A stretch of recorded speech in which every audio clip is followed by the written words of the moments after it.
شكرا يا ربي شكرا هديت قلبي شكرا نورت دربي شكرا. Assalamualaikum warahmatullahi wabarakatuh.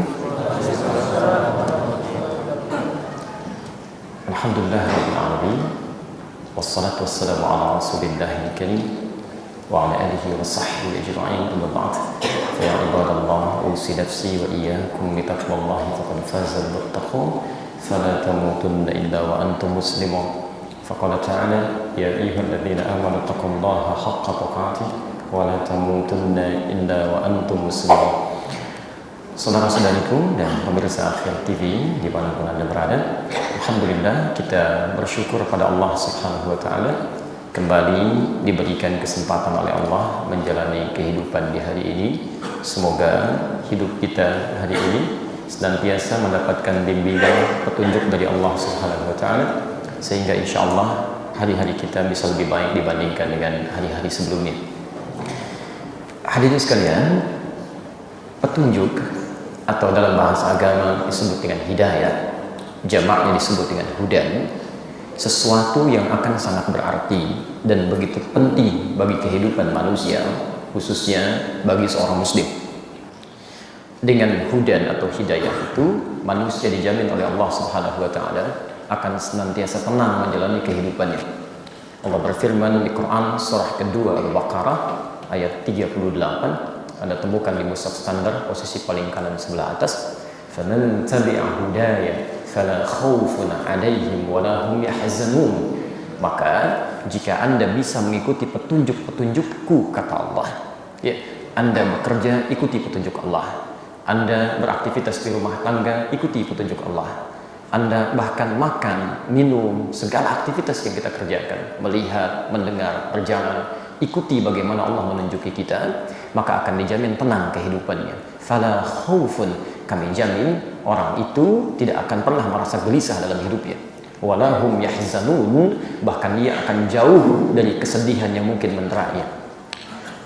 Hidayah juga begitu penting bagi kita, karena Allah Subhanahu wa Ta'ala berjanji dalam Al-Quran bahwa orang-orang yang mendapati petunjuk-petunjuk Allah dalam kehidupannya, selain tenang hidupnya, juga dijamin akan bahagia dalam kehidupannya. Quran surah kedua Al-Baqarah ayat kelima itu, ulaika ala hudan min rabbihim wa ulaika humul muflihun. Ulaika ala hudan min rabbihim, mereka itulah orang-orang yang mendapatkan petunjuk dari Allah, hudan. Ketika mereka mendapatkan petunjuk, dijamin oleh Allah, wa ulaika humul muflihun, dan mereka itu pasti bahagia. Jadi kalau dalam hidup Anda mendapati kekurang bahagiaan dalam hidup, di rumah kurang bahagia, di kantor kurang bahagia, kehidupan sosial kurang bahagia, coba Anda cek, barangkali ada petunjuk Allah dalam kehidupan yang belum dihadirkan pada diri kita. Petunjuk, hidayah, hudan juga bisa menjadikan hidup kita lebih terarah. Ketika Anda mengikuti petunjuk ini, maka arah kehidupan Anda menjadi jelas. Ya, Masya Allah, Anda ingin hadir di masjid ini saja dengan acara kita malam ini, ta'lim kita insya Allah, Anda mencari bagaimana petunjuk sampai ke sini. Kalau pada hal yang singkat saja Anda membutuhkan petunjuk, maka bagaimana dengan kehidupan kita yang lebih kompleks? Quran surah ke-18 Al-Kahf ayat ke-17, posisi sebelah kanan, di atas agak ke tengah sedikit. May yahdillahu fahuwal muhtad. Siapa yang diberikan petunjuk oleh Allah dalam hidupnya, maka muhtad, dia akan semakin terarah jalur hidupnya. Ya, mudah sampai ke tujuan. Jelas apa yang dapat dia raih. Tapi persoalannya, wa may yudlil falan tajida lahu waliyyan mursyida. Siapa yang kemudian tidak mengambil petunjuk ini, diungkapkan oleh Al-Quran, diistilahkan yudlil, dia tersesat. Hati-hati ya. Ada petunjuk misal dalam Quran, bagaimana cara kita melihat, memandang. Ya, saya pernah sampaikan dulu, orang Islam itu ketika dia beriman, kemudian dia ingin melihat dengan matanya, maka fungsi matanya ini kata Quran tidak sekedar melihat. Kalau cuma melihat, saya sering istilahkan kambing pun melihat, tapi mata kambing tidak dihisab, pandangan kita dihisab. Ya, hati-hati. Quran surah ke-17 ayat 36. Innas sam'a wal basara wal fuada kullu ulaika kana anhu mas'ula. pendengaran itu, penglihatan itu punya kita, kan? Baik, bahkan fuad, pikiran kita satu saat akan ditanya oleh Allah Subhanahu wa taala. Karena itu orang-orang yang mendapatkan hidayah dalam pandangannya, Quran surah ke-24 An-Nur ayat 30 untuk laki-laki, ayat 31 untuk perempuan. Masya Allah, wa kullil mu'minina yaghuddu min absarihim. Katakan pada pria-pria beriman yang mendapatkan hidayah dengan imannya, dia hanya akan melihat yang baik-baik saja. Yang tidak baik menurut Allah, yaghuddu, dia akan palingkan. Di sini muncul istilah ghaddul basar, memalingkan pada yang tidak Allah sukai. Jadi mustahil orang yang pandangannya mendapat hidayah dengan imannya itu bisa melihat sesuatu yang tidak diridhai oleh Allah Subhanahu wa taala. Ya. Adapun orang-orang yang tidak mengambil petunjuk Allah, maka yudlil, akan tersesat pandangannya. Segala dilihat, yang haram dilihat, gambar tidak elok dilihat, sinetron tidak baik dilihat, tayangan tidak bermanfaat dilihat. Jika Anda selama hidup ini dari pandangan mata saja tidak bisa menjaga pandangannya, menyaring dari sesuatu yang tidak baik menurut Allah, maka ada yang salah dalam petunjuk penggunaan pandangan kita. Dan itu akan ditanya. Lisan orang yang mendapatkan petunjuk, maka dia akan menjaga, ya, akan menjaga dengan lisannya sehingga yang keluar itu yang baik-baik saja yang Allah ridhai. Wa qulu lin-nasi husna, katakan pada manusia yang baik-baik saja. Fungsi lisan. Sebaliknya, bila ada orang-orang yang menggunakan lisannya pada sesuatu yang tidak baik, ada yang keliru dengan petunjuk penggunaan lisannya. Hati-hati. Dengan kata lain, dia tersesat. Ya, dia tersesat. Ada yang keliru dengan petunjuk penggunaan fungsi organ tubuhnya. Nah, teman-teman sekalian, kesalahan dalam penggunaan fungsi kehidupan kita karena tidak mengambil petunjuk ini bisa menyebabkan orang salah paham atau pahamnya bisa salah. Oke? Salah bicara bisa menyebabkan orang salah paham ataupun pahamnya bisa salah. Yang lebih bermasalah disebutkan dalam Al-Quran, ada bahkan orang yang kata-katanya bisa menghadirkan masalah dalam kehidupan yang membutuhkan solusi-solusi dalam pandangan syariat atau pandangan pengetahuan. Dari sinilah kemudian kita buka dengan Quran surah ke-2 Al-Baqarah ayat 204 sampai dengan ayat 207-nya. Posisi paling kiri sebelah atas sampai dengan ke tengah sedikit ke bawah. Perhatikan kalimatnya. Ya. Ada perintah kata-kata harus baik, tapi ada orang-orang yang menggunakan kata-katanya, Masya Allah, tidak pada jalur kebenaran. Bahkan nanti mengambil sebagian ayat-ayat Quran atau nama Allah untuk membenarkan statement yang dimaksudkan. Ya. Wa minan nasi may yu'jibuka qawluhu fil hayatid dunya wa yushhidullaha ala ma fi qalbihi wa huwa aladdul khisam. Ada ayatnya? Baik. Wa minan nasi, dan di antara sementara orang, tidak semuanya. Minnya litab'id, ya, menunjuk pada sebagian. Man yu'jibuka qawluhu fil hayatid dunya. Ada orang yang ketika dia berbicara tentang urusan dunianya, itu Masya Allah, kalimatnya begitu memikat. Kata-katanya begitu cantik, retorikanya sangat menarik gitu ya. Sampai Anda bisa terpukau seakan-akan benar itu.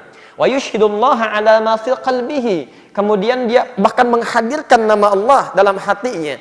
Dia ambil sebagian ayat Quran, dia tafsirkan sendiri, dia rasakan itu yang paling benar menurut dirinya. Wa huwa aladdul khisam, ketahuilah ada di antara mereka justru menurut Allah Subhanahu wa taala disampaikan pada kita, itulah musuh yang paling nyata. Bicara dengan lisannya, mengambil ayat-ayat Allah, dipelesetkan sesuai dengan keinginannya, kata Quran, itu adalah musuh yang paling nyata.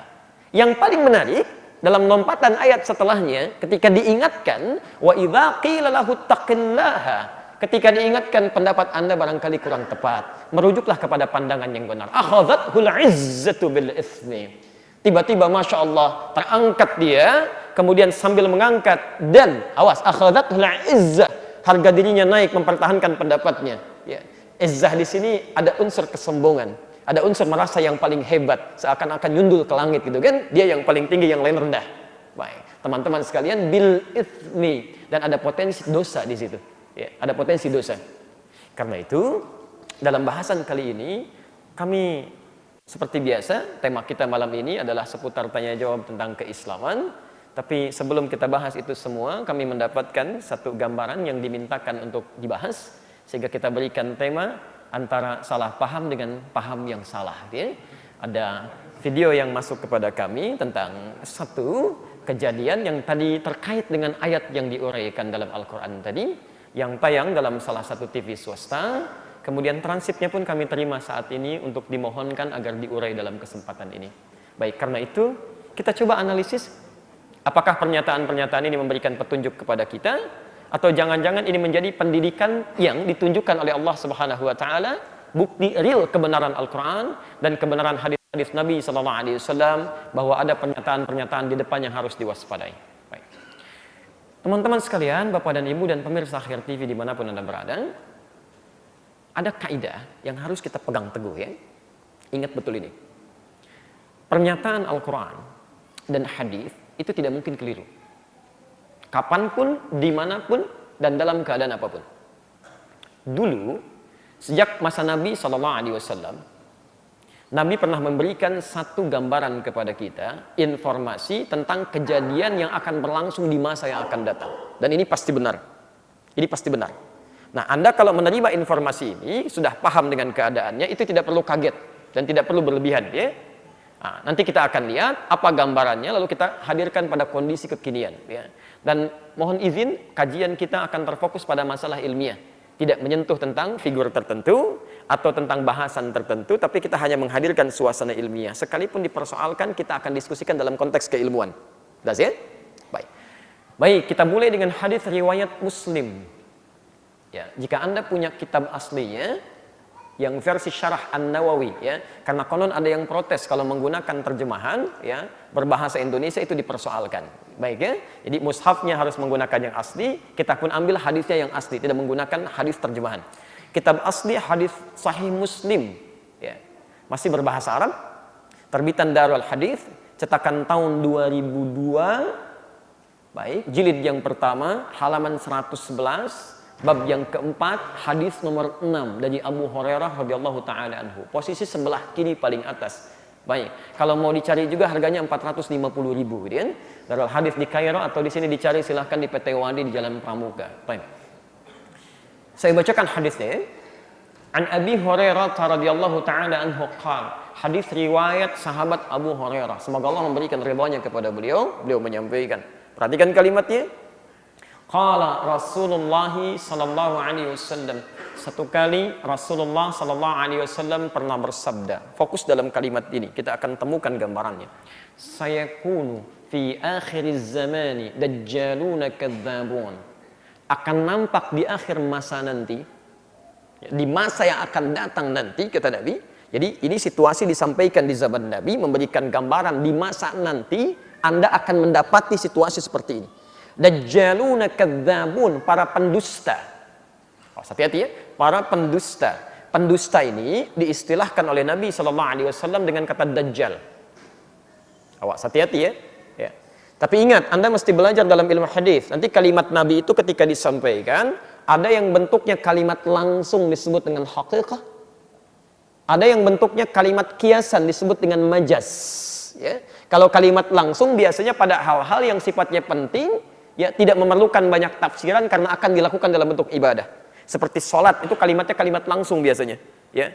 Angkat tanganmu ketika bertakbir. Al-Bukhari nomor hadis 715. Angkat tanganmu sejajar dengan bahu. Hadwaman kibaihi. Ya kan? Atau angkat tanganmu sejajar dengan daun telinga. An-Nasai nomor hadis 1101 seperti ini. Kemudian simpan di dada, letakkan telapak yang kanan di punggung yang kiri. An-Nasai nomor hadis 886. Semuanya langsung. Ya. Sehingga jelas, tidak ada penafsiran lagi. Angkat dan letakkan langsung, tidak memberikan celah kepada kita untuk menafsirkan. Karena itu kalau ada bahasa yang langsung, jangan ditafsirkan lagi. Ya. Kami punya koleksi, alhamdulillah, ada 1235 kitab hadis. Ketika dalam pembahasan sholat mengangkat tangan seperti ini, baik yang di sini ataupun yang di sini, itu kalimat nabinya langsung letakkan, tidak ada gerakan lain. Bahkan jangankan dalam kitab hadis sahih, dalam kitab hadis paling palsu pun itu nggak ada gerakan lain. Ya. Misal Anda, oh gak enak tiap hari kiri. Bagaimana kalau kanan dulu dimasukkan? Kanan ke sini, kemudian kiri dimasukkan, ditutup ya. Jadi jangan terlampau kreatif ya. Kalau petunjuknya sudah jelas, maka cukup ikuti itu, jangan mencari-cari yang lain. Jelas di sini? Baik. Tapi ada bahasa-bahasa yang menggunakan majaz, kata kiasan, ya, untuk menunjukkan tingkat tinggi dari kebahasaan. Karena beliau orang paling fasih. Di Arab itu, orang yang paling dihormati dalam bahasanya ketika dia bisa mengungkapkan bahasa dengan tingkat yang tinggi. Majaz, gitu ya. Taib. Ada banyak bahasa majaz yang harus Anda pelajari. Ya. Seperti misal dalam hadis pernah mendengar kalimat begini, maaf, makan yang sunnah dengan apa? tangan. Berapa jari? Masya Allah, 3 jari. Makanlah seperti ini. Itu Anda tidak bisa langsung menyimpulkan bahwa yang sunnah makan menggunakan jari. Belum tentu. Anda harus cek dulu kapan Nabi mengungkapkan kalimat itu. Ada pelajaran dengan bahasanya. Analisis bahasa, ilmunya ilmu balaghah. Dibagi 3 bagian lagi. Ada ilmu ma'ani, menganalisis diksi katanya. Ilmu bayan, menganalisis cara menjelaskannya. Ilmu badi', menganalisis cara pengungkapannya. Kemudian ada yang kedua tentang asbabul wurud, kapan Nabi menyampaikannya. Dalam asbabul wurud ketika menerangkan hadis itu, Nabi SAW sedang memberikan contoh memegang kurma begini. Baik, teman-teman sekalian, kata Nabi, makanlah kalian seperti ini, yang dipegangnya kurma. Baik, kira-kira kalau Anda memegang kurma dengan menggunakan 5 jari, itu tandanya apa? Baik, dalam bahasa Jepang tingkat tinggi itu disebut dengan rowog gitu ya. Baik, rakus ya. Oke, jadi dari sini kemudian para ulama memberikan gambaran memegang dengan 3 jari ini maksudnya makan yang sunnah itu menyesuaikan cara memegang dengan kadar makanannya. Jadi kalau makanannya butuh 3 jari cukup gunakan 3 jari, butuh 2 jari cukup gunakan 2 jari. Jelas sampai sini? Salam dengan 5 jari gunakan 5 jari, gitu kan? Baik, Anda ingin makan dengan sayuran nggak bisa menggunakan jari, gunakan sendok. Jelas ya? Makan sayur pakai jari yang sunnah bukan, itu Anda yang keliru tafsir. Baik. Dajjalun disebut dengan dajjal itu bukan dajjal yang sesungguhnya tapi bahasa kiasan. Baik. Kalau dajjal itu kira-kira pintar atau bodoh? Pernah lihat? Oh, belum, baik kan? Tapi kita pernah dengar informasinya dia banyak menipu gitu kan? Oke, kalau dia tidak pintar, dia tidak jenius, bagaimana bisa menipu banyak orang? Ya. Awas yang sekarang yang banyak menipu itu dengan macam-macam yang kemarin telah kita bahas itu masih biasa. Dajjal itu nunjuk ke langit, hujan turun. Ya, yang tadinya kemudian subur, kering, jadi kering. Itu dajjal itu banyak orang tertipu, kan? Jadi ingin ditunjukkan sifat dajjal di sini dengan sifat kepintaran. Seakan-akan Nabi ingin mengatakan akan muncul di masa nanti orang-orang pintar, tapi pendusta. Awas hati-hati ya. Kalau orang bodoh berdusta kepada Anda, itu gampang, Anda tinggalkan, belum bicara aja Anda udah paham. Ya, tapi kalau orang pintar bicara pada Anda dengan gelar yang melekat kepadanya, S1, S2, S3, S yang banyak sampai dingin, dokter, profesor, macam-macam, bicara pada Anda itu tidak mudah Anda untuk menolaknya. Kadang-kadang memunculkan logika-logika yang tidak mudah mencernanya. Ya, jelas sampai sini? Baik, tapi dustanya ini bukan dusta urusan dunia. Ingat, bukan dusta urusan dunia. Jadi bukan persoalan dagang, bisnis atau hal-hal yang lain. Yuhaddithunakum bima lam tasma'uhu wa la yasma'udahu aba'ukum. Dia akan bicara kepada Anda tentang masalah agama. Jadi ada orang-orang pintar bicara masalah agama, tapi sebetulnya isinya salah gitu. Tapi dia kemas dengan kalimat-kalimat yang membuat Anda yakin itu berbahaya. Ya, hati-hati ya. Ini bukan orang bodoh, ini pintar ini. Ya, kata Nabi ini sangat unik orangnya. Dia pintar, bicara masalah agama, tapi sebetulnya dia tidak menguasainya, bukan otoritasnya. Iyyakum wa iyyahum. Kata Nabi, kamu mesti waspada dengan orang seperti itu. Hati-hati. Hati-hati. Nabi mengatakan di 15 abad sebelum kita sekarang akan tiba masanya nanti. Saya tidak tahu apakah sekarang sudah muncul atau tidak. Tapi indikasi yang muncul sekarang, banyak orang-orang yang berbicara tentang agama sebetulnya bukan otoritasnya. Ya, maaf, Anda profesor, Masya Allah ingin bicara silahkan, tapi di bidang Anda profesor sejarah jangan bicara masalah fikih karena Anda nggak belajar tentang itu. Ya, dokter di bidang A bicara masalah hukum, tidak, kalau Anda nggak belajar nggak usah bicara. Ustadz saja punya otoritasnya, Masya Allah. Ustadz Adi Hidayat akan ceramah menerangkan bagaimana cara membuat pesawat terbang. Siapa yang mau hadir? Nggak ada yang datang karena bukan otoritasnya. Ya, Ustadz Adi Hidayat akan menerangkan bagaimana tentang membuat sebuah jembatan yang kuat. Nggak ada yang mau datang. Ya, karena ada otoritas tertentunya. Di Ustadz khusus bicara membahas tentang ketentuan-ketentuan syariat. Yang lain punya otoritasnya. Ini sekarang semua bicara masalah agama, seakan-akan semuanya punya kapasitas di bidangnya. Ahli ekonomi bicara masalah agama. Arsitek bicara masalah agama. Politikus bicara masalah agama. Tikus aja nggak bicara, kenapa Anda ikutan? Ya. Nah, ini menjadi masalah. Iyyakum wa iyyahum. Hati-hati dengan orang-orang seperti ini. Nah, teman-teman sekalian, nampaknya kekinian ada isyarat-isyarat demikian. Kita dapatkan sekarang logika-logika yang mudah dicerna. Atau ada yang juga sulit mencernanya seperti benar tapi salah. Pernyataan yang seperti benar tapi keliru. Dan nampaknya hadis Nabi ini kita temukan di masa kini tentang gejala-gejalanya. Kata Nabi, jangankan kamu, orang dulu pun kalau dengar itu bisa ikutan bingung. Ya, bisa ikutan bingung itu. Ya, saking anehnya memang. Ya. semua agama itu sama. Menuju pada Tuhan yang sama, cuman caranya beda-beda. Jangankan Anda, orang jahiliyah aja kalau dengar itu bisa bingung gitu. Ya. Dulu orang-orang jahiliyah, Pak, itu mengutus beberapa duta kepada Nabi SAW untuk membuat kesepakatan. Maka mereka katakan, ya Muhammad SAW, ya, kita memang berbeda. Tapi perbedaan ini tidak harus menjadikan kita saling berperang. Begini saja, kami saat ini ikut nyembah Tuhan kamu, besok-besok kamu ikut nyembah Tuhan kita. Maka turunlah Quran surah Al-Kafirun itu. Qul ya ayyuhal kafirun la a'budu ma ta'budun, sampai ke ujungnya dibedakan, lakum dinukum waliyadin. Mereka menerima agama kita memang beda. Maaf ya, sejahiliyahnya, sebodoh-bodohnya orang jahiliyah, mereka masih paham agamanya beda. Sepintar-pintarnya orang sekarang bisa berpikir jauh dari pikiran orang jahiliyah. Jadi kalau disampaikan ke orang jahiliyah pun mereka akan kaget itu. Ya, ada sesuatu yang salah di sini. Nah, sekarang kami mengirimkan banyak perbincangan sampai dikomentari sana sini. Kita tidak perlu membicarakan orangnya karena bukan orang yang kita bahas. Ada adab dalam Al-Quran. Perhatikan betul ya. Di dalam Quran, orang-orang bermasalah itu umumnya tidak pernah disebutkan namanya. Silahkan cek. Fir'aun. Kenal Fir'aun? Tidak, alhamdulillah ya. Kalau kenal kan jadi rame gitu kan. Di mana Anda kenal dengan Fir'aun kan?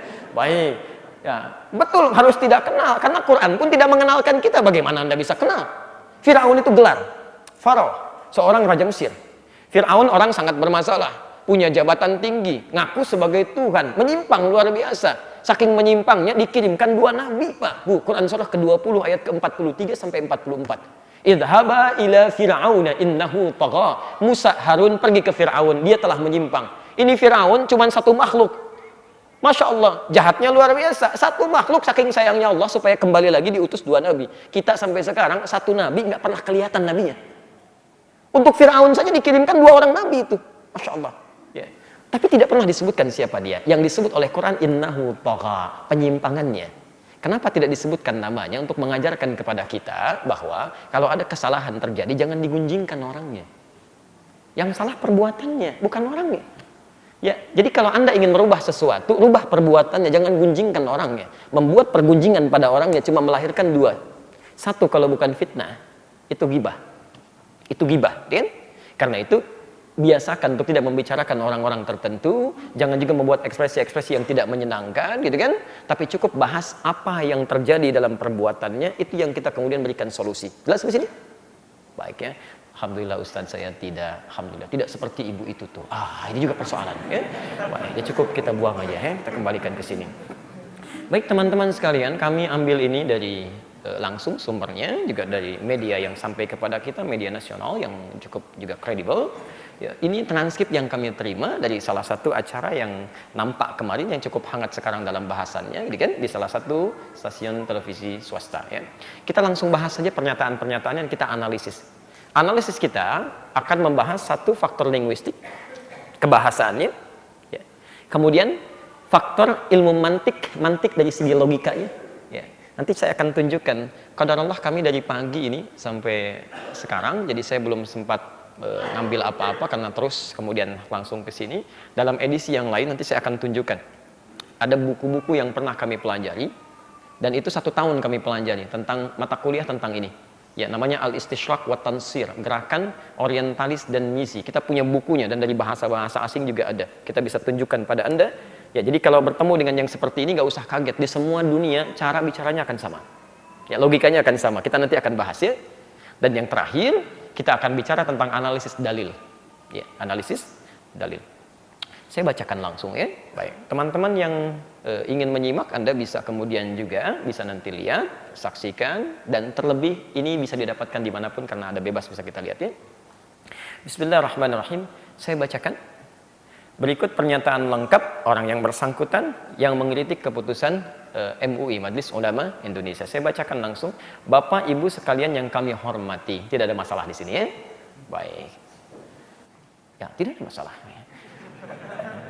Umat Islam memang biasa ramai. Sudah ada masalah.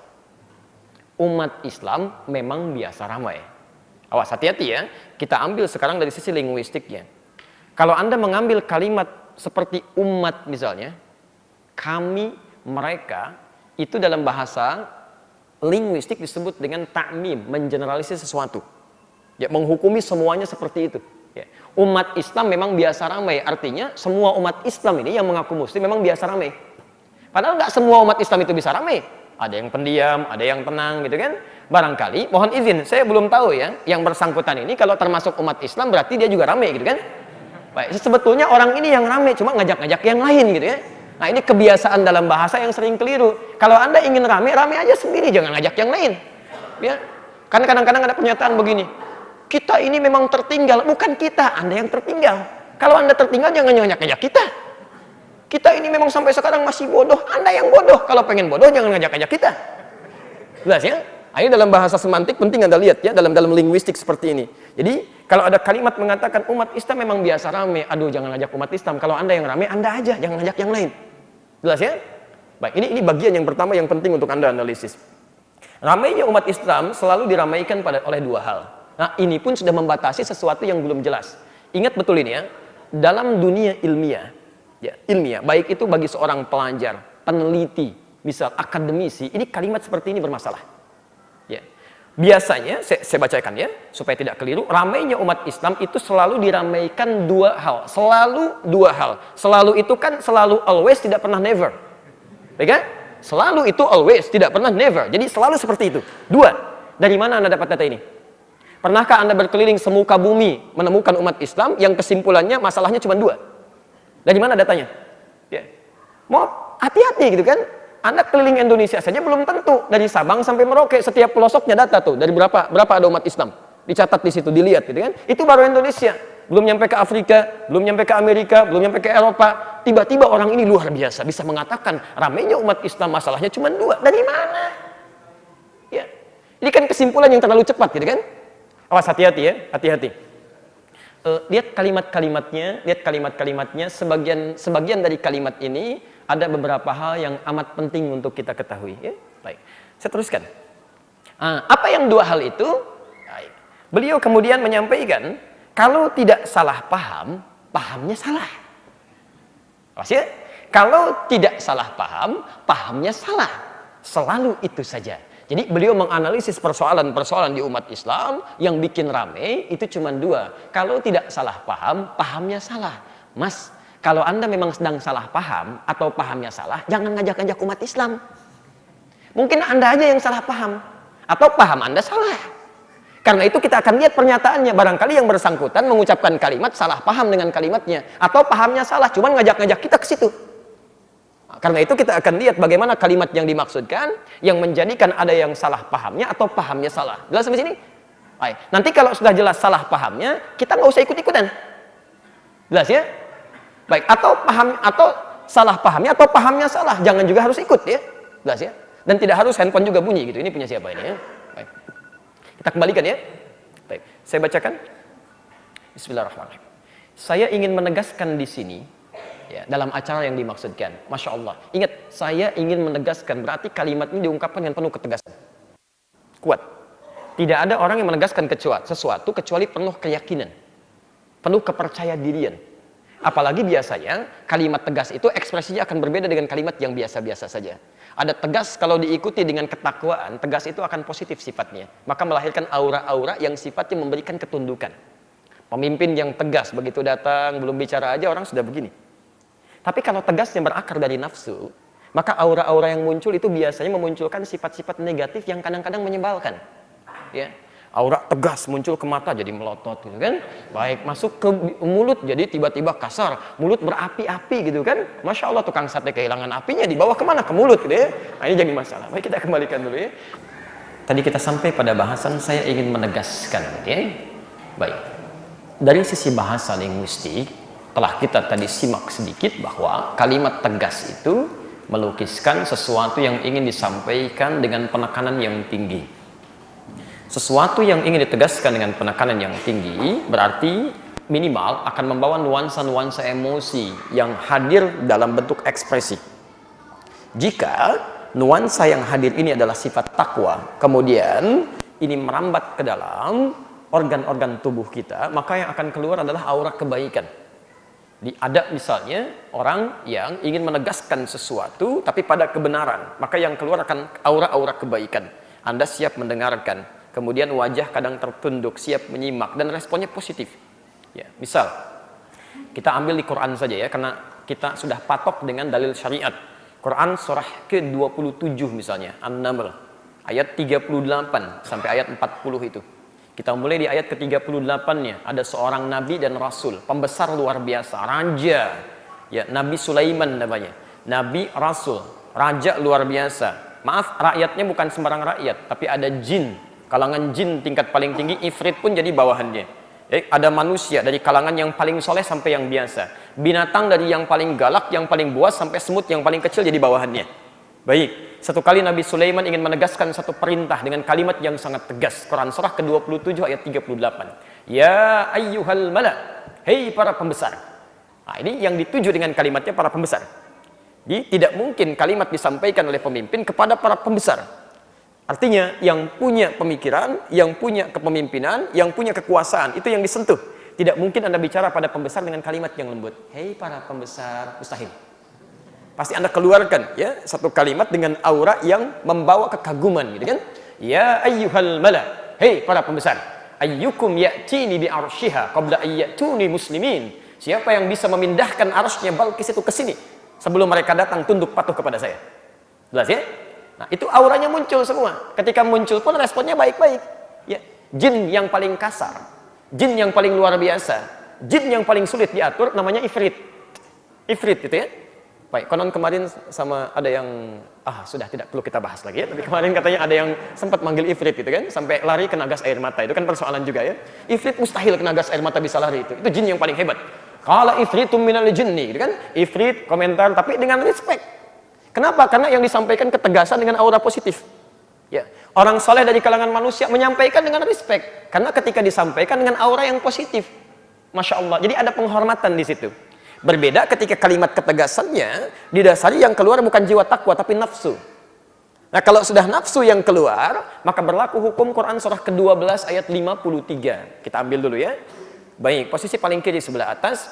Wa ma ubarri'u nafsi. Kita tidak bisa menjadikan jiwa kita menjadi suci. Tapi Anda mesti ingat, innan nafsa la ammaratun bisu. Dalam jiwa kita ada nafsu. Nafsu itu cenderung mengarahkan kepada keburukan. Lihat kalimatnya, la ammaratun bisu, memerintahkan sehingga muncul keburukan. Kalau disebutkan su itu artinya sudah mulai menjadi sikap atau gestur yang sudah mulai keluar dari anggota tubuh. Ya. Transfer sinyalnya atau transfer dari nafsu sampai muncul kepada gestur itu disebut dengan fujur, pancaran-pancarannya. Ya. Jadi kalau pancaran kebaikan disebut dengan fajar atau infajar, kalau pancaran keburukan disebut fujur. Oke, Quran surah kedua Al-Baqarah ayat ke-60, posisi paling kanan, di atas sedikit ke tengah. Ya. Umatnya Nabi Musa alaihi salam meminta kepada Nabi Musa supaya ditunjukkan oleh Allah ada air.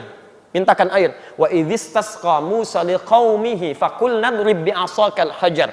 Ya, ketika mereka berkata, "Ya Musa, tolong mintakan kepada Rabbmu, kepada Allah supaya Allah mengirimkan kamu air." Ya. Faqulna drib bi'asakal hajar. Kami firmankan kepada Musa, "Musa, gunakan tongkatmu yang kayu itu. Karena engkau seorang nabi, kami berikan mukjizat. Tongkat kayu pukulkan ke batu." Kuat mana kayu dengan batu? Kuat batu. Harusnya kalau tongkat biasa, kayu dipukulkan ke batu yang hancur kayunya. Karena Musa seorang nabi diberikan kekuatan di tongkatnya, pukulkan kayu ke batu, fanfajarat, fajar. Maka memancar dari situ isnata asyar. Ya. Fanfajarat minhu isnata asyrata aina, keluar 12 mata air. Ya, itu positif. Baik. Salat pertama disebut dengan fajar. Salat fajar. Kenapa disebut salat fajar? Karena ketika ada panggilan dalam salat fajar, Allahu Akbar, terpancar dalam iman kita untuk meresponnya. Bangun kita. Respon itu. Maka disebut dengan fajar. Tongkat Musa dipukulkan ke batu. Kayu mukul batu, keluar 12 mata air. Tongkat Anda, karena Anda bukan nabi, bukan mukjizat. Tongkat emas Anda pukulkan ke batu, keluar 12 air mata. Bisa berbeda gitu kan? Nah, sekarang kalau pancarannya jelek, itu dirubah jadi fujur. Oke, nafsu memancarkan aura-aura negatif, fujur. Quran surah 91. Quran surah 91 Asy-Syams ayat 7 sampai dengan ayat 10-nya. Ya.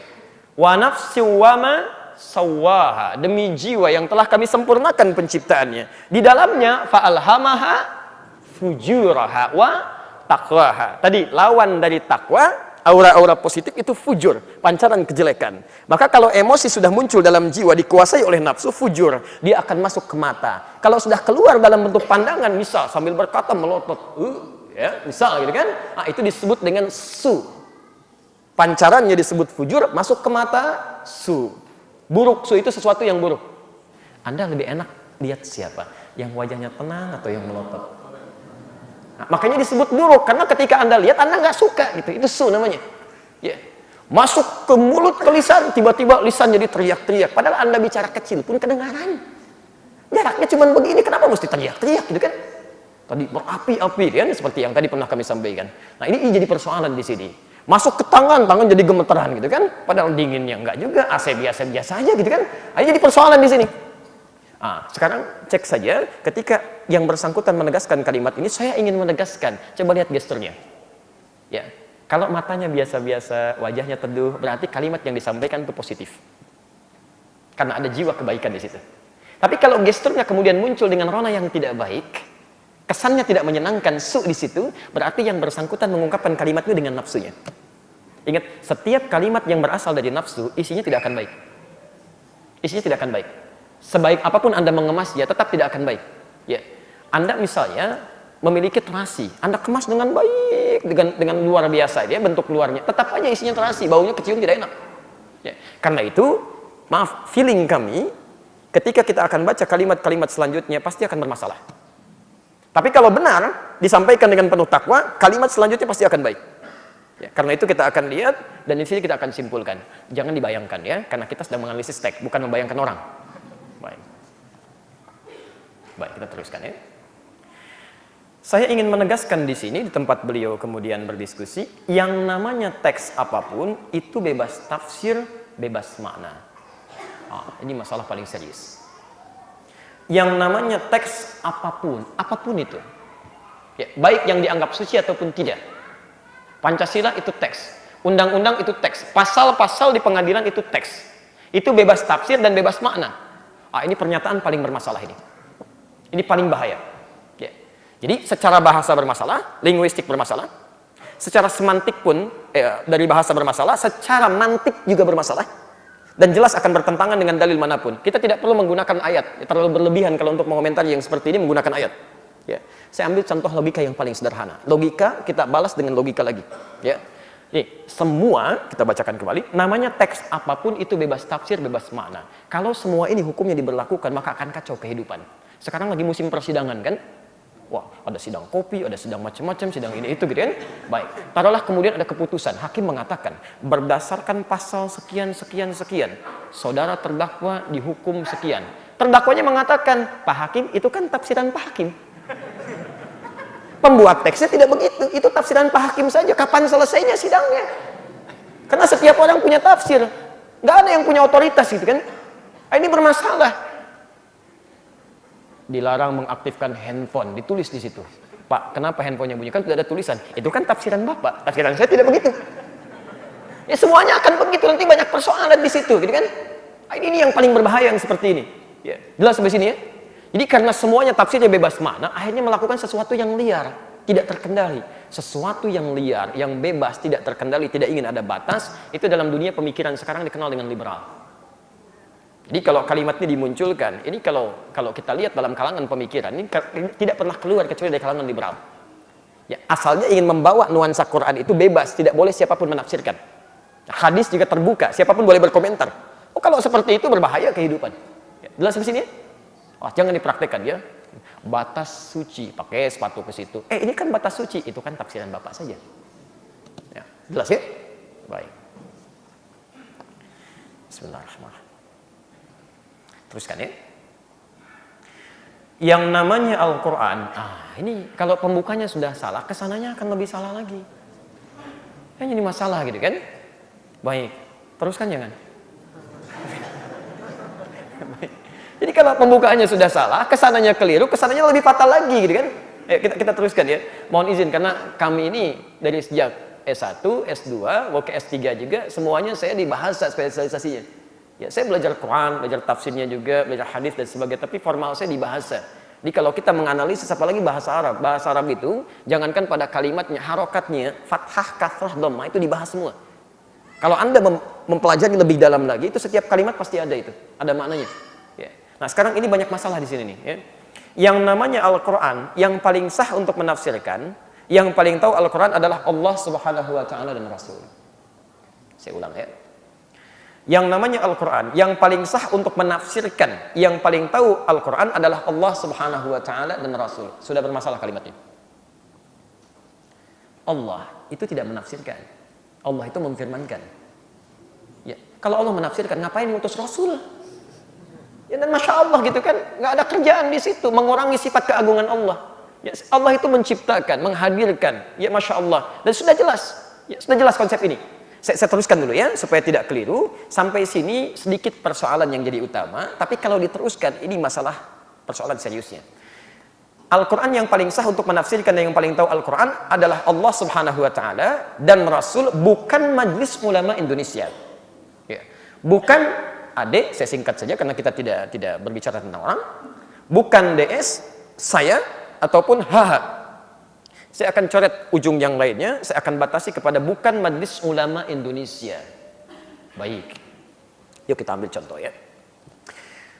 Al-Quran yang paling sah untuk menafsirkan dan yang paling tahu Al-Quran adalah Allah Subhanahu Wa Taala dan Rasul. Teruskan. Bukan Majelis Ulama Indonesia. Sampai sini kalimat kita. Kita lihat rincian secara linguistiknya, secara mantiknya, kemudian kita jawab menggunakan dalil. Bapak Ibu sekalian, kalau kita batasi kalimatnya, ingat, kalau Anda nanti ada statement seperti ini, Anda bisa jawab. Tidak ada yang lebih tahu tentang Quran kecuali Allah. Misal, pernah dengar kalimat itu? Seakan-akan ingin menafikan Anda tidak berhak menafsirkan. Yang lain tidak berhak, saya pun tidak. Cuman Allah saja yang maha tahu. Ya, pernah dengar kalimat itu? Awas, hati-hati. Kalimat ini kalimat yang paling berbahaya. Ya, kalau Allah saja yang paling tahu maknanya, maka ibadah kita selama ini akan kacau segalanya. Nggak benar kita. Ya. Anda pun sama. Dari mana Anda bisa sholat seperti sekarang? Anda muslim bukan? Muslim Pak, lihat KTP saya muslim. Sholat tidak? Sholat Pak. Dari mana Anda bisa sholat? Yang paling tahu makna sholat ketika diturunkan, kan? Awas, kalimat sholat pertama Al-Baqarah ayat ketiga. Alladzina yu'minuna bil ghaib wa yuqimunas shalah. Setelah beriman pada Allah yang gaib, yang tak nampak, ingat kalimatnya, gaib tidak nampak, tidak kelihatan oleh kita sekarang, kan? Hati-hati ya. Tidak kelihatan oleh kita sekarang. Jangankan kita, Rasul pun, Nabi pun tidak bisa melihat Allah. Nabi Yusuf, Nabi paling ganteng semuka bumi, disebutkan di Quran. Perdana Menteri, luar biasa tampannya. Saking tampannya, Masya Allah. Quran surah ke-12 ayat 31. Posisi paling kanan sebelah atas, paling pojok itu. Ya, ketika lewat, Masya Allah. Falamma ra'aynahu akbarnahu wa qulna hasya lillahi ma hadza bashara in hadza illa malakun karim. Ketika mereka melihat Yusuf, sampai tercengang perempuan-perempuan itu. Ya, Masya Allah, sampai memotong sebagian, mengiris sebagian tangannya. Wa qata'na aydiyahunna. Ya, tercengang sampai berkata, ini sih bukan manusia, ini malaikat yang menjelma dalam diri manusia. Nabi, Rasul, manusia paling ganteng, Perdana Menteri, tetap tidak bisa melihat Allah. Anda bukan Nabi, bukan Rasul, tidak seganteng Yusuf. Anda lewat aja ibu-ibu belum tentu kepleset gitu kan. Masya Allah. Anda nggak bisa melihat Allah, bagaimana tahu makna dari Allah? Nggak bisa gitu kan. Nggak bisa Anda katakan semua yang tahu Allah, lantas kalau sekarang saya mau ibadah bagaimana? Bertemu Allah aja nggak bisa. Ya, di sini kerancuannya. Jadi kalau kalimat dipotong sampai sini, yang tahu maknanya cuma Allah. Lantas ketika kita akan menafsirkan ibadah, seperti apa caranya? Karena kita nggak pernah berjumpa dengan Allah. Musa nggak bisa, gitu kan? Alaihissalam. Nabi Yusuf nggak bisa, apalagi kita. Nah, sekarang kembalikan. Karena itulah kemudian, ketika Allah Subhanahu Wa Taala ingin memberikan perintah, karena kita tidak bisa menjangkaunya, ya, maka kemudian diutuslah seorang Rasul untuk menjelaskan pada kalangan umatnya yang sejenis dengan kita. Jadi Rasul kalangan manusia diutus manusia. Rasul kita ketika diutus, Masya Allah, istimewa, luar biasa. Ya, Nabi Muhammad SAW diutus untuk menjelaskan ayat-ayat Allah. Dan didoakan oleh Nabi Ibrahim, Nabi Ismail sebelumnya. Quran surah kedua Al-Baqarah ayat 129, posisi paling kiri sebelah atas. Rabbana wab'ath fihim rasulan minhum yatlu alaihim ayatika. Dalil pertama. Nabi Ibrahim, Nabi Ismail alaihi wassalam bermohon kepada Allah setelah selesai meninggikan bangunan Ka'bah. Ya Allah, mohon nanti utus seorang Rasul yang terlahir di sekitaran Ka'bah. Ya, coba perhatikan, Rasul mana yang pernah lahir di sekitaran Ka'bah? Tidak ada kecuali Nabi Muhammad SAW. Jelas di sini? Baik. Apa fungsinya beliau ini? Yatlu alaihim ayatika, menyampaikan, membacakan, menerangkan tentang firman-firman-Mu ya Allah yang Engkau turunkan kepadanya. Jadi ketika Allah ingin mengajarkan kepada kita, akan diutus seorang rasul untuk menerangkan kepada kita, karena kita tidak bisa melihat Allah langsung. Jelas sampai sini? Baik, karena itu wa yu'allimuhumul kitab. Ya, setiap wahyu, setiap rasul pasti menerima wahyu. Ya, wahyu Nabi Muhammad SAW disebut dengan Quran. Begitu turun ayat, misal Al-Baqarah 43, wa aqimus shalah, turun ayat, dirikan salat, maka Nabi harus menyampaikannya. Tapi tidak cukup sampai situ. Wa yu'allimuhumul kitab, kemudian mengajarkan kepada kita. Begini caranya. Jelas sampai sini? Jadi pernyataan kedua, kalau Anda ingin mendapatkan pemahaman yang benar dari Allah, mesti melewati Rasul, Nabi. Di sini kemudian ada semboyan datang kepada kita, ikutlah kepada wahyu Al-Quran, ikutlah kepada sunnah petunjuk Nabi. Jelas sampai sini? Baik, nah sekarang persoalannya, Anda pernah nggak ketemu Nabi? Awas, kita sampai harus temukan sampai kalimat Majelis Ulama Indonesia, harus sampai situ ketemunya. Ya. Baik, Anda pernah nggak ketemu Nabi? Di mimpi barangkali? Masya Allah, mimpi aja belum pernah ketemu, bagaimana bisa menerima petunjuk Nabi? Ya, belum tentu bisa ketemu. Imam Asy-Syafi'i, Masya Allah, Muhammad bin Idris Asy-Syafi'i, orang soleh luar biasa, lahir 150 Hijrah, hafal Quran, menghafal Al-Muwatta dalam semalamnya, ahli hadis, ahli tahajud, ahli siyam, ahli puasa, belum ketemu Nabi dalam hidupnya. Secara fisikalnya, karena saat dilahirkan Nabi sudah wafat. Anda bukan imam, kadang-kadang di masjid jadi makmum, belum hafal Quran, bukan ahli tahajud, belum hafal hadis, bahasa Arab belepotan. Masya Allah, dibandingkan Imam Syafi'i lebih paham beliau dibandingkan dengan Anda kepada Nabi. Tapi tetap beliau tidak bisa bertemu. Akhirnya apa yang terjadi? Nabi memberikan isyarat. Kalau Anda ingin belajar dari saya, Anda mesti melewati jalur-jalur sehingga bertemu dengan ajaran Nabi.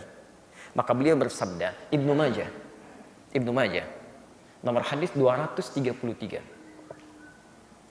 Awas, hati-hati sampai ketemu kalimatnya ya. Ibnu Majah, Sunan Ibnu Majah nomor hadis 233. Saya langsung percepat saja. Innal ulama warathatul anbiya. Innal ulama, kata Nabi, warathatul anbiya. Sungguh para ulama itu, itulah yang mewarisi ajaran para nabi. Jadi saat kita sekarang ingin belajar ketentuan dari Nabi tentang ibadah, tentang akhlak, tentang muamalah, karena kita nggak pernah bertemu dengan Nabinya, mesti cari jalan. Orang ini kan berkata, tidak ada Al-Quran yang paling sah untuk menafsirkan, yang paling tahu Al-Quran hanya Allah dan Rasul, ya kan? Baik, sekarang Anda nggak pernah bertemu dengan Allah, tidak bertemu dengan Rasul, bagaimana bisa tahu itu? Ya, kalau kita tidak tahu, bagaimana kita ibadah? Makanya kata Nabi, Anda bisa temukan itu semua petunjuknya melalui jalur para ulama. Innal ulama'a warathatul anbiya. Sungguh para ulama itu adalah pewaris keilmuan para nabi. Karena itulah kemudian Imam Muslim membuat satu pembahasan dalam kitab sahihnya. Ya, referensi masih di kitab yang tadi, ya, terbitan Darul Hadis, cetakan tahun 2002, jilid yang pertama halaman 119, bab yang kelima, posisi paling kiri sebelah atas. Saya bacakan babnya. Babul isnad minad din. Bab yang menerangkan bahwa runtutan sanad itu jalur transmisi periwayatan satu ilmu pengetahuan, itu yang menentukan dalam agama kita. Jadi Imam Muslim ingin mengatakan, kalau Anda ingin belajar tentang agama, mesti ada sanad ilmunya sampai kepada Nabi. Misal kita belajar sekarang hadis dari siapa? Kan nggak bisa ketemu Nabi. Buka Al-Bukhari. Al-Bukhari menerima dari siapa? Si fulan. Si fulan dari si fulan. Si fulan dari si fulan. Itu disebut dengan sanad. Kalau Anda ingin belajar dari Nabi SAW, ikuti sanad ini sampai nyambung ke kita. Jelas sampai sini? Nah, Anda salah belajarnya dari orang yang tidak tersambung kepada Nabi, maka akan salah juga dalam ibadahnya. Anda mau belajar tentang sholat dari orang yang tidak pernah nyambung pelajarannya kepada Nabi, maka sholat kita bisa salah. Jelas sampai sini? Orang-orang yang ada dalam jalur sanad ini, itulah yang disebut oleh Nabi dengan ulama. Jamak dari kata alim. Pelan-pelan. Ulama itu banyak orang, bukan satu orang. Masya Allah, ustadz seorang ulama, salah. Ustadz seorang alim. Bapak-bapak itu ulama. Jadi kalau sudah berkumpul banyak, menjadi apa? Ulama. Kalau sendirian, alim. Masya Allah. Kalau tidak ada, kosong. Ya? Kosong. Baik. Makanya kita tuliskan dulu. Kita tulis dulu ya. Baik. Baik. Kalau sendirian disebut apa? Alim. Jamaknya apa? ulama. Baik. Ulama. Terdapat di hadis riwayat Ibnu Majah. Ya, perhatikan, kita mesti ilmiah ya, jangan persoalkan statement dengan hal yang tidak tepat. 233 ya, Nabi SAW menyampaikan ulama ini pewaris keilmuan dari para nabi, warathatul anbiya. Baik. Jamaknya ulama dari kata alim. Siapa yang disebut ulama? Awas, mesti ada kriteria. Tidak semua orang belajar agama jadi ulama, belum tentu. Awas, hati-hati ya. Ulama nanti ada beberapa turunan. Ya. Dalam hal belajarnya, dia serius sampai memahami hukum agamanya. Quran surah 9 ayat 122. Posisi paling kiri sebelah bawah, gitu kan? Syarat pertamanya, dia serius belajarnya. Quran surah 9 sampai 122. Ya.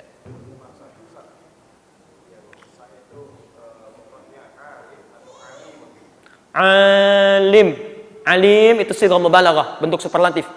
Allah disebut alim, manusia alim. Jelas ya? Baik, saya tuliskan dulu ya. Baik. Alim jamaknya ulama. Jelas sampai sini? Baik. Alim jamaknya apa? Ulama. Saya teruskan sebentar, nanti kita kembalikan ke konteks ini ya. Apa syarat menjadi seorang alim? Ya. Pelan-pelan. Satu, punya keseriusan dalam belajar. Bukan cuma tahu transfer informasi, tidak. Ya. Bahasa Qur'annya fikih. Wa ma kana al-mu'minuna liyanfiru kaffah. Falaula nafara min kulli firqatin minhum ta'ifah liyatafaqahu fid din. Mesti fikih. Tidak semestinya semua orang sibuk berjuang. Mesti ada segelintir orang yang belajar tentang agamanya. Kalimatnya menggunakan fikih. Fikih itu paham. Ya. Jadi orang ini belajar sampai paham. Mengerti. Paham dalil, paham praktek, paham segalanya. Itu syarat yang pertama, tapi belum selesai. Ya. Jadi kalau ada orang-orang ingin paham tentang agama, maaf Bu ya, Pak ya, saya kasih logika sederhana begini. Untuk memberikan jembatan yang paling mudah dipahami. Bapak Ibu sekalian, misal di Garut ada dodol, di Sumedang ada tahu. Kalau Bapak Ibu ingin belajar cara membuat dodol yang baik, yang enak rasanya, perginya kemana? Ke Garut. Baik. Kalau ada orang ingin memasak atau belajar tentang dodol, pergi ke Sumedang, kira-kira nyambung tidak? Tidak, jaka sambung aja tidak akan ke situ, gitu kan? Baik. Kalau Anda ingin tahu Sumedang, pergi ke Sumedang. Kalau Anda ingin belajar tentang dodol, pergi ke Garut. Jangan salah. Maka ulama ini, alim ini, ketika dia akan belajar serius tentang agamanya, maka dia akan mencari sumber-sumber keagamaan yang benar. Ya, Nabi pernah tinggal di Madinah, pergi ke Madinah. Masya Allah, belajar di seputaran itu. Ada sahabat yang pernah mengajarkan ke Mesir, dia datang ke Mesir, belajar di situ. Ada yang ke Tripoli, ada yang ke Maghrib, Maraka, ada yang ke macam-macam. Diburu sumbernya. Bukan pergi ke tempat yang tidak ada unsur keislamannya. Masa belajar ke agama, tiba-tiba datangnya ke Kanada. Belajar agama tiba-tiba ke Leiden, belajar agama tiba-tiba ke Amerika. Bagaimana Anda bisa belajar sholat dari orang yang tidak pernah sholat? Nggak nyambung. Sekarang kan ada orang-orang bicara masalah agama, trennya ingin dianggap sebagai seorang alim, seorang yang punya ilmu, tapi dia salah belajar. Itu bukan ulama. Ingat betul kata-kata saya ini ya, itu bukan ulama. Jadi kalau orang belajar tentang keislamannya jauh ke tempat yang bukan sumber Islamnya, pulang-pulang pasti akan beda jauh itu. Beda jauh. Ya, jelas sampai sini? Ya, jadi ini syarat yang pertama. Syarat yang kedua, pintar saja tidak cukup. Pintar saja tidak cukup. Tapi mesti ada ketawaduan, ketundukan. Ini yang paling utama. Catat betul ini ya. Quran surah ke-35, Fatir. Dari ayat 28 sampai ayat 29-nya, posisi paling kanan sebelah bawah. Ya. Saya agak cepat sekali langsung ke ujungnya saja. Innama yakhshallaha min ibadihil ulama. Innama yakhshallaha min ibadihil ulama. Lihat. Perhatikan ayatnya. Innama menggunakan adatul hasri. Batasan. Saya ajarkan ilmu sebentar ya. Kalau di Quran ada kalimat dibuka dengan kata innama, berarti hukumnya dibatasi. Hanya itu saja, yang lain tidak. Quran surah 9 ayat ke-60. Ya, At-Taubah. Penerima zakat berapa? Ada 8, kan? Berdasarkan dalil Quran surah 9 At-Taubah ayat ke-60. Baik, boleh nggak lebih daripada 8? Tahu dari mana? Karena ayatnya tidak mengatakan tidak boleh. Di sini ketika disimpulkan tidak boleh lebih daripada 8, mesti 8 golongan, karena ayat itu diawali dengan kata innama. Innamas shadaqatu lil fuqara wal masakin wal 'amilina 'alaiha wal mu'allafati qulubuhum wa fir riqab wal gharimin wa fi sabilillah wa ibnis sabil. Karena dimulai dengan kata innama, maka diartikan zakat itu hanya boleh disalurkan. Nah, sekarang perhatikan. Kalau cuma belajar paham saja, yang paham tentang agama banyak, Pak, Bu. Yang hafal Quran dengan ayatnya, dengan nomornya, hafal hadis dengan petunjuknya, itu tidak sedikit, banyak. Tapi itu semua belum tentu menjadi ulama. Kalau tidak memenuhi syarat yang kedua. Yakhshallaha min ibadihil ulama. Yakhshallaha, yang takut kepada Allah. Ya. Takut kepada Allah. Pelan-pelan. Jelas ya? Jadi kalau ada orang-orang yang dia pintar, paham agamanya, mengerti dalilnya, hafal, Quran hafal dan sebagainya, tapi bicara yang dia sampaikan, hukum yang dia keluarkan tidak mengandung unsur takut kepada Allah. Fatwanya bisa merubah, tiba-tiba keluar dari ketentuan ayat Quran, tiba-tiba mengolok orang-orang yang ingin belajar jadi benar misalnya, itu bukan ulama. Itu bukan alim. Karena ulama itu akan hati-hati. Lisan ketika dia bicara, dia akan hati-hati. Kira-kira Allah ridha tidak dengan kalimatnya? Allah ridha tidak dengan fatwa yang dia sampaikan? Allah ridha tidak dengan apa yang akan dia kemukakan? Jika Allah tidak senang dengan apa yang dia akan ungkapkan, dia akan tahan, dia akan bicara. Jadi kalau Anda menemukan orang-orang yang pintar, tapi tidak takut dengan Allah dalam kalimatnya dan segalanya, itu belum masuk pada kategori ulama. Jelas ya? Nah, Bapak Ibu sekalian, pelan-pelan, dengan dua sifat ini, ketika seseorang belajar dengan baik, ada rasa takut kepada Allah, maka Allah pun berikan ilmunya. Makanya para ulama itu sebetulnya yang paling penting, ilmu yang didapatkan bukan karena ikhtiarnya, tapi karena pemberian dari Allah Subhanahu wa Ta'ala. Maka dari itu, pelan-pelan, sifat Allah yang memberikan ilmu kepada orang ini, sifat nama yang melekat padanya disebut dengan alim. Innallaha sami'un alim. Begini. Ya. Dalam bahasa Arab disebut sighah mubalaghah, bentuk superlatif yang maha segalanya. Jadi kalau Anda belajar dengan benar, disertai ridha Allah Subhanahu wa Ta'ala, nanti Allah yang akan mudahkan, bukan Anda yang capek belajar. Makanya semua redaksi ilmu di Quran itu semuanya menggunakan kata diberikan, bukan Anda mencari. Quran surah ke-17 ayat ke-85. Yas'alunaka 'anir ruh qul ruhu min amri rabbi wa ma utitum minal ilmi. Tidaklah Anda diberi ilmu oleh Allah, diberi. Ya. Sudah sampai sini? Baik. Masya Allah, ada seorang hamba soleh mengajarkan Nabi Musa, mengajarkan Nabi Rasul belajar pada hamba ini. Siapa namanya? Quran surah ke-18 ayat ke-65, posisi paling kanan di pertengahan. Ya, fawajada 'abdan min ibadina atainahu rahmatan min indina wa 'allamnahu min ladunna ilma. Kami yang ajarkan, bukan dia yang capek ikhtiar. Ya. Dia ikhtiar tapi kami percepat, kami berikan. Anda menghafal Quran, Anda lakukan karena Allah, itu akan beda dengan yang menghafal Quran karena ingin menjadi hafid. Akan lain. Anda lakukan karena Allah, Allah akan berikan cepat. Ya. Tapi kalau Anda ingin sekedar jadi hafid, itu akan terhambat itu. Dan mengurangi nilai sedikit keikhlasan, itu keliru. Ya. Seorang nenek pernah bertanya kepada saya, Ustaz, tolong tunjukkan pada saya bagaimana caranya cucu saya bisa menjadi hafid Quran. Saya katakan gampang Bu, namai saja dia dengan hafid Quran. Kasih nama hafid Quran, selesai. Jadi kalau Anda ingin menjadi hafid, Allahu Akbar, lakukan karena Allah, terserah Allah. Quran surah ke-75 ayat 16-18, posisi paling kanan sebelah bawah. Ya, lihat kalimatnya. La tuhannik bihi lisanaka lita'jala bih. Hei, jangan engkau gerakkan lisanmu cepat-cepat supaya engkau bisa menghafalkannya. Ya. Ini diantara keinginan para penghafal Quran, pengen cepat hafal. Dzalikal kitabul la raiba fihi hudal lil muttaqin, cepat ingin dihafalkan. Sehingga kadang-kadang salah dalam mengucapkan, makhraj bisa keliru kan? Lihat ayat selanjutnya. Inna alaina jam'ahu wa qur'ana. Kami yang kumpulkan Quran, kami yang akan tanamkan dalam jiwamu. Karena itu ada orang yang hafal Quran 2 tahun, 3 tahun, 4 tahun, tiba-tiba yang ini 2 bulan, 20 hari bisa hafal Quran. Jelas ya? Karena itu sifat Allah yang memberikan ilmu disebut dengan alim. Ada pertanyaan tadi? Yang diberikannya disebut dengan alim. Jamaknya disebut dengan ulama. Kalau orang-orang ini berkumpul di satu tempat, maka perkumpulannya selalu akan mengangkat kebaikan-kebaikan pada kita. Jadi kalau Anda belajar pada ulama, itu Masya Allah, akan lain Pak Bu. Tidak akan banyak canda yang tidak serius. Tidak ada kalimat-kalimat yang tidak ada isinya. Semuanya akan bermanfaat. Dan manfaat pertama, ketika mereka berkumpul akan terangkat keimanan Anda. Sesuatu yang mengangkat dari tempat yang rendah ke tempat yang tinggi, kata kerjanya disebut dengan jalasa. Tempatnya disebut dengan majlis. Saya ulang ya. Saya ulang. Anda terangkat dari tempat yang rendah ke tempat yang tinggi, kata kerjanya disebut dengan jalasa. Jalasa itu asalnya bukan duduk. Jalasa itu berpindah dari posisi rendah ke posisi tinggi. Kalau perpindahan saya dari posisi tinggi ke posisi rendah, saya sedang berdiri begini. Saya mau pindah ke posisi rendah, saya mau duduk. Itu bahasa Arabnya qa'ada. Kata bendanya qu'ud. Karena itu orang yang tidak bisa berdiri sholat, maka diminta untuk duduk. Tidak menggunakan jalasa, tapi qa'ada. Ya. Qiyaman wa qu'udan. Quran surah keempat ayat 103. Fa idza qadaitumus sholata fadhkurullaha qiyaman wa qu'udan. Bukan julusan.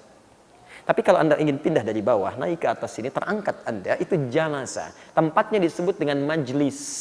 Jamaknya disebut dengan majalis. Quran surah ke-58 ayat ke-11. Posisi paling kanan sebelah bawah.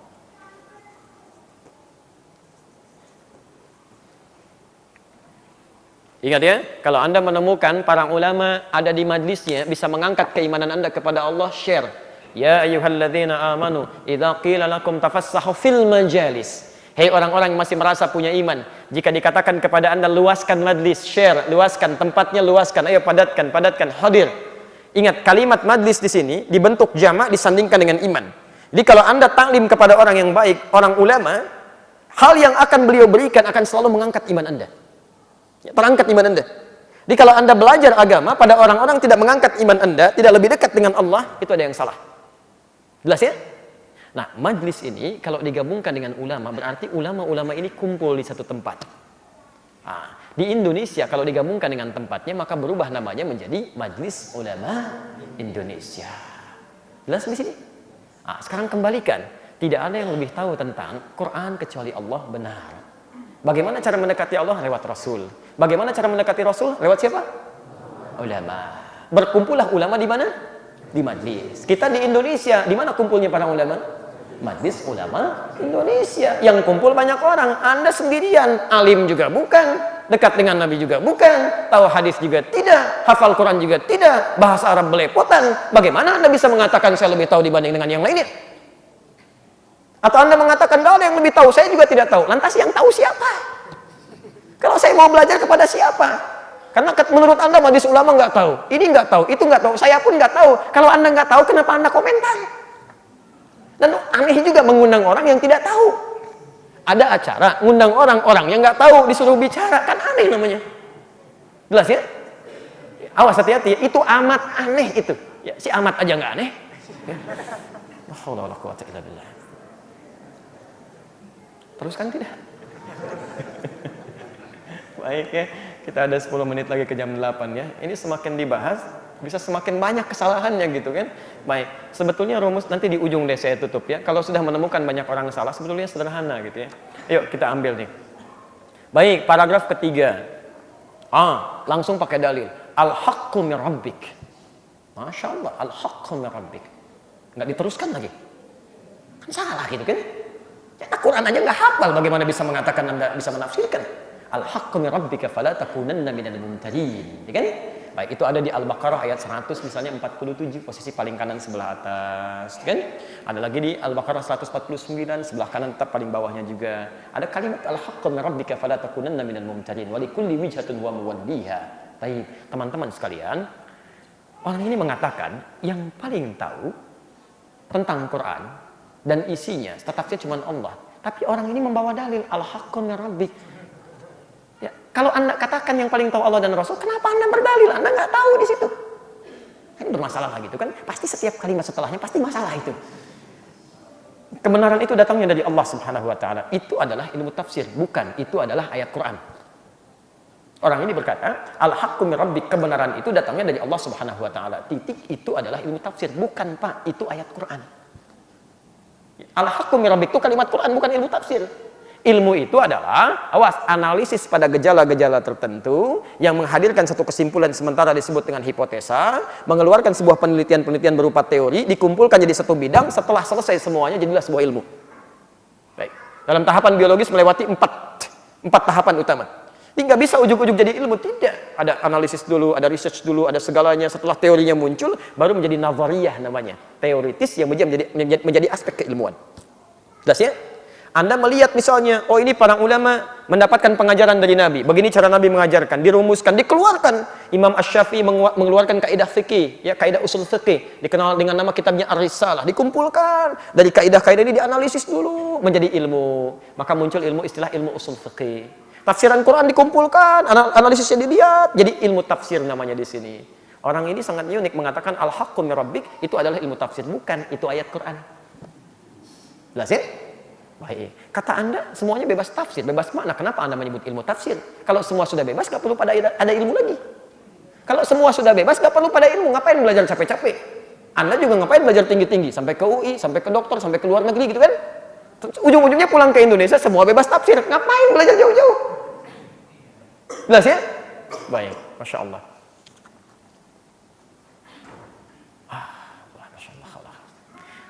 Yang paling tahu tentang teks adalah orang yang membuat teks itu sendiri. Ini juga bermasalah. Baik. Jadi kita susah memahaminya. I love you. Apa artinya Mas? Saya mencintaimu. Bukan itu. Yang paling tahu tentang tafsir I love you orang Inggris. Mas bukan orang Inggris. Halo, good morning, selamat pagi. Apa artinya Mas? Selamat pagi. Bukan, itu tafsiran Mas. Yang paling tahu tentang good morning itu orang Inggris. Wah, jadi kacau nanti kehidupan itu. Jadi Anda nggak bisa komunikasi itu. Ya, jadi karena semuanya serba penafsiran, semua serba bebas gitu kan. Jadi yang sastra Inggris nggak laku, yang sastra Arab nggak laku, sastra Indonesia nggak laku, tidak ada kamus besar bahasa Indonesia. Kenapa? Karena bebas tafsir. Jelas sampai sini? Wah, pokoknya ujung-ujungnya jadi pada bingung lah gitu ya. Sampai subuh juga, Masya Allah ini jadi persoalan serius. Karena semua yang dimulai dari nafsu itu ujung-ujungnya jadi persoalan. Jadi persoalan, jadi bertakwalah kepada Allah Subhanahu Wa Taala. Ini nggak usah panjang-panjang kita bahas ya, kita akhiri di paragraf terakhir ini saja. Baik, dalam ilmu sastra, Mas F, senior saya di satu universitas gitu kan, ada namanya proses kreatif. Yang paling tahu makna puisinya, TI ya TI sendiri, bukan kita menerjemahkan seakan-akan. Baik, Bapak Ibu sekalian, jadi ini diantara sesuatu yang tidak tepat. Ya. Bahkan ini ada sesuatu yang menurut saya tidak sopan dia. Kalimat selanjutnya tidak sopan. Karena itu, kiai-kiai saya, guru-guru saya, ulama saya dulu ketika memaknai Al-Quran, saya ngaji. Katanya semua ilmu itu yang paling tahu Allah dan Rasul. Tapi Anda ngaji juga.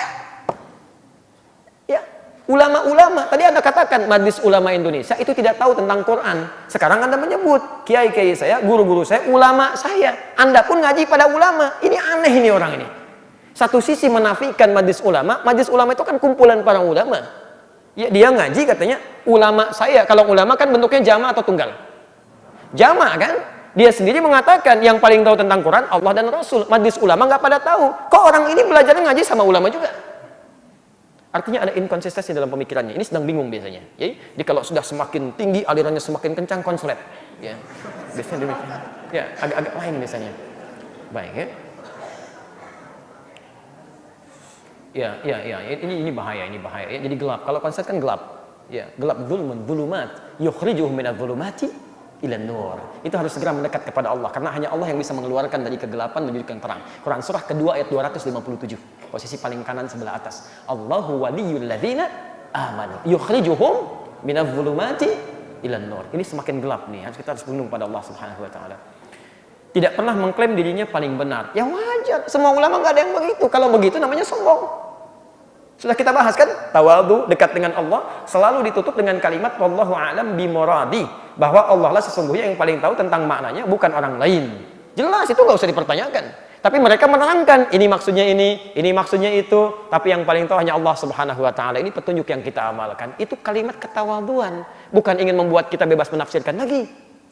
Bapak Ibu sekalian, zakat itu hanya boleh disalurkan kepada 8 golongan. Allah berfirman di Quran surah 9 ayat ke-60. Begini kisahnya. Ini disebutkan. Wallahu a'lam bimuradi. Maksud wallahu a'lam bimuradi yang paling tahu Allah maksudnya. Bukan artinya Anda disuruh menafsirkan lagi, bukan. Semua ini atas ketetapan Allah. Allah yang paling tahu. Silahkan laksanakan ini. Karena itu nggak usah ada tafsiran lagi. Jelas ya? Nah, yang terakhir, karena itu kalau menjadi ulama, ini semakin meningkat lagi nih. Ya. Jadi kalau diekspresikan dengan kalimat takwa akan tawadhu, tapi ini nggak ada sifat takwanya nih, ini kemungkinan nafsu nih. Karena itu, kalau menjadi ulama, saya tidak perlu menyerupai ya, jadi saya nggak bisa ya, nggak bisa saya. Karena itu kalau menjadi ulama, menjadi kiai, mengutip Al-Quran, jangan hanya mengutip dengan surat Al-Quran yang terjemahan. Allahu Akbar, ulama itu jauh-jauh belajar, membahas bahasa Arab, belajar sampai menghafal Quran. Kalau sudah tahu paham isinya, paham maknanya, ngapain lagi pakai terjemahan? Mungkin Anda yang belum baca tafsir, Anda baca terjemahan. Kalau Anda paham terjemahan, jangan bawa-bawa yang lain. Masya Allah gitu kan. Terjemahan yang ada di mushaf kita itu yang kumpul banyak ulama. 8 tahun risetnya itu. 8 tahun. Baru muncul kalimat itu. Berdoa dulu, mohon dulu kepada Allah dan sebagainya. Masya Allah, itu ulama pada kumpul. Kalimat-kalimat yang Anda tafsirkan itu bukan cuma dalam bahasa Indonesia. Coba ngaji lagi kitab tafsir. Berapa kitab yang Anda punya? Berapa yang sudah Anda selesaikan? Ada nggak tafsiran seperti yang Anda sebutkan itu? Silahkan cek, nggak ada. Nggak ada. Ya, jadi kita barangkali Bapak Ibu sekalian, kesananya pasti akan semakin kacau. Jadi saya nggak perlu sebutkan lagi kalimat-kalimat setelahnya, karena biasanya turunannya begini. Kalau nafsu naik, itu kalimatnya biasanya ya kacau, ngelantur, ya, kemudian kasar, kesananya sudah tidak bisa masuk logika. Ya. Bahkan nanti jangankan manusia, maaf ya, jin, setan bisa dibawa-bawa. Kalau sudah nggak nyambung, ya. Makanya setelahnya muncul kalimat setan gitu kan? Ya, karena muncul, ya. Tidak layak lah untuk dibacakan. Jadi menurut saya tidak layak. Saya pun lisannya tidak bisa mengungkapkan kalimat itu, terlalu dalam. Ya, terlalu dalam. Jadi silahkan Anda lihat sendiri. Intinya apa? Intinya banyak hal yang keliru di sini. Ya, kenapa bisa keliru? Banyak faktornya. Tapi sekarang yang paling penting bagaimana kita bersikap. Sikap pertama, Bapak dan Ibu sekalian, teman-teman sekalian, pertama sebetulnya kita harus bersyukur kepada Allah Subhanahu wa taala. Karena dengan hadirnya seperti acara tadi, kan? Itu sendiri ditampakkan kepada kita. Mana orang yang benar, mana orang bermasalah.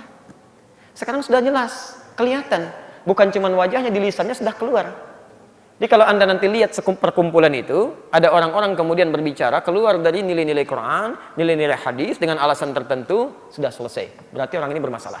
Itu informasi gratis yang Allah berikan kepada kita. Jadi kita paham, ini yang benar, ini yang keliru. Nah sekarang kalau sudah tahu orang ini bermasalah, misal, apa yang harus dilakukan? Ternyata ini yang paling indah di Quran. Tidak ada anjuran kepada kita untuk mencela. Tidak ada anjuran kepada kita untuk menyakiti, membuli, tidak ada. Yang berlaku hanya hukum Quran surah 4 ayat 140. Dan di sini berakhir kajian kita. Surah An-Nisa yang keempat ayat 140. Posisi paling kiri sebelah bawah di sudut.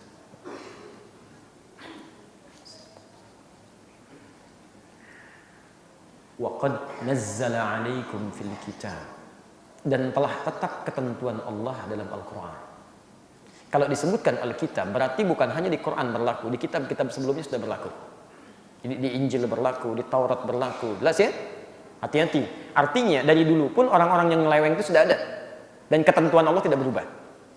Teman-teman sekalian, kalau ada kalimat di Quran telah tetap, artinya nggak bisa dirubah dengan apapun. Jelas ya? Anda tidak bisa kreasi lagi di sini. Ya. Allah tetapkan misalnya sholat subuh 2 rakaat, tetap ketentuan, nggak bisa berubah. Ya. Anda datang berdoa dengan nangis apapun tidak akan berubah. Ya Allah, hamba dulu mengakui sering berbuat dosa dalam kehidupan, hamba bertobat ya Allah. Mohon ampuni hamba ya Allah. Hamba ingin berubah. Mohon bantu untuk meningkatkan amal soleh. Izinkan besok gak apa-apa ya Allah. Sholat subuh hamba besok 3 rakaat, nggak bisa. Tetap 2 rakaat. Jadi sesoleh apapun Anda ingin beribadah, nggak bisa merubah ketentuan. Nah sekarang ada ketentuan di Quran yang nggak boleh Anda rubah. Jangan keluar dari frame ini. Apa ketentuannya? An idza sami'tum ayatillahi yukfaru biha. Kalau Anda mendengar ayat-ayat Allah diingkari, dipelesetkan, ya jauh gitu kan dari makna sesungguhnya. Atau minimal wa yustahza'u biha, mengolok-olok. Ya, diolok-olok ini, olok-olok itu dan sebagainya. Apapun jenis contohnya yang tidak bisa kita lukiskan malam ini. Maka hukum Qur'annya fala taqudu ma'ahum, indah sekali. Allah tidak mengatakan cela dia. Bully dia, tidak ada. Yang ada indah sekali. Jangan sertai dia, jauhi. Isolasi. Tinggalkan. Ya. Taqudu dari kata qa'ada, dekat, duduk. Duduk itu sertai. Kalau dia ada acara, tinggalkan. Kalau dia punya bacaan, jauhkan. Kalau dia punya afiliasi dengan hal tertentu, jangan dipakai. Kalau dia pengacara, jangan digunakan jasanya. Kalau dia dosen, jangan digunakan jasa pengajarannya. Kalau dia politikus, jangan dipilih partainya. Tinggalkan. Kalau dia menyampaikan pendapat, jauhi. Ya. Apa manfaat dari sini? Bukan untuk mengecilkan orang itu. Indah sekali. Kata Quran, hatta yakhudhu fi haditsin ghairi. Ini cara supaya dia sadar. Dengan diisolasi oleh orang, dia sadar saya menyimpang. Saya harus kembali. Sampai dia tobat lagi, sampai mengerti bahwa dia keliru. Kalau dia sudah bertobat, maka maafkan. Rangkul kembali. Jelas di sini? Nah, jadi teman-teman sekalian, ini informasi gratis. Lihat orang-orangnya itu. Kalau orang-orang itu bermasalah, cukup sudah tinggalkan dia. Jangan ikuti seminarnya, jangan baca bukunya. Isolasi aja. 200 juta umat Islam di Indonesia kompak meninggalkan semua itu. Mikir sendiri. Ya, partainya tinggalkan, jasanya jangan pakai macam-macam, pendapatnya jauhi. Nanti ujung-ujungnya ditinggalin juga, dia berpikir saya salah nih. Ketika tertekan baru, gitu kan? Ya, tertekan kan baru muncul. Nah, tapi kalau Anda semakin respon, atau mungkin direspon dengan cara yang tidak baik, dibully dan sebagainya, innakum idzam mithluhum. Lama-lama kamu seperti itu juga. Ya. Lama-lama seperti itu juga. Tolong jangan buang-buang waktu dengan mencela ya. Energi kita terlalu tinggi untuk mencela orang lain. Maaf, sesuatu yang sudah jelas salahnya, itu jangan dicela, sama aja bohong. Ya. Maaf, sesuatu yang sudah jelas kotornya, jangan banyak dikomentari karena sudah kotor. Buang-buang energi Anda yang mahal untuk mengomentari yang jelas salahnya. Ayam diciptakan oleh Allah dengan nafsu, jadi nggak ada kecenderungan takwa. Kalau ayam berbuat salah, jangan dikomentari, emang sudah fitrahnya salah. Ibu sedang nyapu, Bu, dipel, bersih lantainya. Ayam ke situ buang kotoran, dasar ayam, ya emang begitu. Ibu nggak bilang dasar pun bawaannya begitu. Jadi buang-buang energi dengan berkomentar begitu. Ada orang terganggu sarafnya, kata orang gila gitu kan. Lempar mangga orang. Kemudian Anda iseng mengatakan, hei gila kamu ya. Emang gila. Mau diapain lagi gitu kan. Karena itu pada orang-orang seperti ini yang sudah jelas salahnya, jangan banyak dikomentari. Sayang-sayang, habis-habis pulsa, habis-habis energi dan sebagainya. Jadi uraian sekarang juga cukup sampai di sini aja. Sayang-sayang waktu kita terbuang ya. Malam Jumat ada waktu untuk tahajud, ada waktu untuk baca Quran dan sebagainya. Jadi ini hanya kerangka untuk menyampaikan satu pemikiran sehingga jadi pegangan bagi kita semua. Baik, jelas uraiannya? Dipahami betul? Ingat, jangan meninggalkan ruangan ini kecuali kita paham semuanya ya. Jelas insyaallah? Baik, kalau sudah jelas seperti biasa, karena kita kajian Al-Quran, kajian Sunnah, kita mengambil hukum Al-Quran. Al-Ma'idah, Quran surah kelima ayat 100 sampai 101 itu. Ya ayyuhalladzina amanu, hei orang-orang yang masih merasa punya iman. Iman Anda dipertaruhkan di sini. Hei orang-orang yang masih merasa punya iman. La tas'alu an asya'a in tubdalakum tasukkum. Kalau uraian sudah jelas disampaikan, maka jangan banyak dipertanyakan lagi. Khawatir pertanyaan-pertanyaan itu akan menjadikan yang jelas menjadi semakin tidak jelas nantinya. Baik, jelas uraiannya? Alhamdulillah. Ada pertanyaan?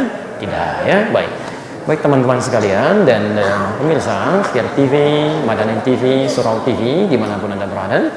Alhamdulillah kajian kita pada malam ini sedikit membahas tentang hal-hal penting dalam agama kita yang menjadi dasar pemikiran untuk menentukan yang benar atau yang salah dalam kehidupan. Berpegang teguhlah pada petunjuk Allah Subhanahu wa taala.